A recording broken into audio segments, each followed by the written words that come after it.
ফ্রেজগুলো দেখাবো, তারপর আমরা আমাদের গ্যাপটা ফিল আপ করার চেষ্টা করব। আমরা প্রথমেই চলে যাই আমাদের ফ্রেজের উপরে, অর্থাৎ যে ফ্রেজগুলো জানলে তুমি সহজেই প্রিপোজিশনটি করতে পারবে। যেমন 15 বছর বয়সী, অ্যাট দ্য এজ অফ 15, এখানে অ্যাট হলো প্রিপোজিশন। বিয়ে দেওয়া, ম্যারিং অফ, এখানে অফ হলো প্রিপোজিশন। অল্প বয়সে, at an early age, at an early age, এখানে অ্যাট হলো প্রিপোজিশন। অনেক পরিবারের, অফ মেনি ফ্যামিলিজ, এখানে অফ হলো প্রিপোজিশন। তার বিয়ের পরে, আফটার হার ওয়েডিং। যন্ত্রপাতি দিয়ে, উইথ দ্য টুলস, এখানে উইথ হলো প্রিপোজিশন। বাল্য বিবাহের প্রতি, টু আর্লি ম্যারেজ। আলোচনার উপর, ডিসকাশন অন। সম্পর্কযুক্ত, রিলেটেড টু। এই ক্ষমতায়ন দল থেকে, ফ্রম দিস এম্পাওয়ারমেন্ট গ্রুপ, এখানে ফ্রম হলো প্রিপোজিশন। ভিউয়ার্স, আমরা এখন এখানে একটি টেকনিক দেখাবো। এখানে যেই শব্দ থাকবে, যদি তার আগে দা থাকে আমি প্রিপোজিশন অফ দেব, অথবা শব্দটির আগে যদি এ থাকে শব্দটির পরে আমি প্রিপোজিশন অফ দেব।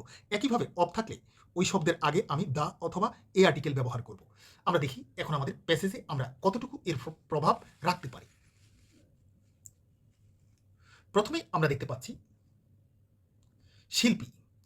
শিল্পী ম্যারিড রশিদ। শিল্পী রশিদকে বিয়ে করলো অ্যাট দ্য এজ অফ 15, 15 বছর বয়সে। ম্যারিং অফ ডটার্স, ম্যারিং অফ ডটার্স, কন্যার বিয়ে দেওয়া। অ্যাট অ্যান আর্লি এজ, অল্প বয়সে। ইজ এ স্ট্যান্ডার্ড প্র্যাকটিস, এটা একটা স্বাভাবিক বা চলমান অনুশীলন। ইন মেনি ফ্যামিলিজ, অনেক পরিবারের মধ্যে। লিভিং ইন রুরাল বাংলাদেশ, যারা বাংলাদেশের গ্রামাঞ্চলে বাস করে। আফটার হার ওয়েডিং, তার বিয়ের পরে। শিল্পী জয়েন্ট এ লোকাল এম্পাওয়ারমেন্ট গ্রুপ, শিল্পী যোগ দিল একটা স্থানীয় ক্ষমতায়ন দলে। দ্যাট হেল্পস হার, যা তাকে সাহায্য করে। উইথ দ্য টুলস, যন্ত্রপাতি দিয়ে। নিডেড টু গ্র্যাজুয়ালি চেঞ্জ, যা প্রয়োজন ক্রমে ক্রমে পরিবর্তিত হতে। কালচারাল প্র্যাকটিসেস, এই যে তাদের যে চলমান যে অনুশীলনগুলো আছে যেগুলো পরিবর্তনের ক্ষেত্রে, পার্টিকুলারলি বিশেষ করে দোজ পার্টেইনিং টু আর্লি ম্যারেজ, অর্থাৎ বাল্য বিবাহের ক্ষেত্রে যেগুলো কাজ করছে সেগুলা। অ্যান্ড প্রেগনেন্সি, গর্ভাবস্থার ক্ষেত্রে।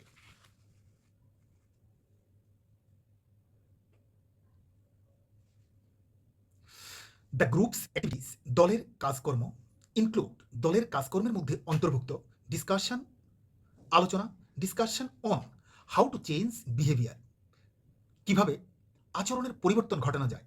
রিলেটেড টু রিপ্রোডাক্টিভ হেলথ, যেগুলো সম্পর্কযুক্ত প্রজনন স্বাস্থ্য খাতে। অ্যাজ ওয়েল অ্যাজ, এবং ওয়ান অন ওয়ান কাউন্সেলিং,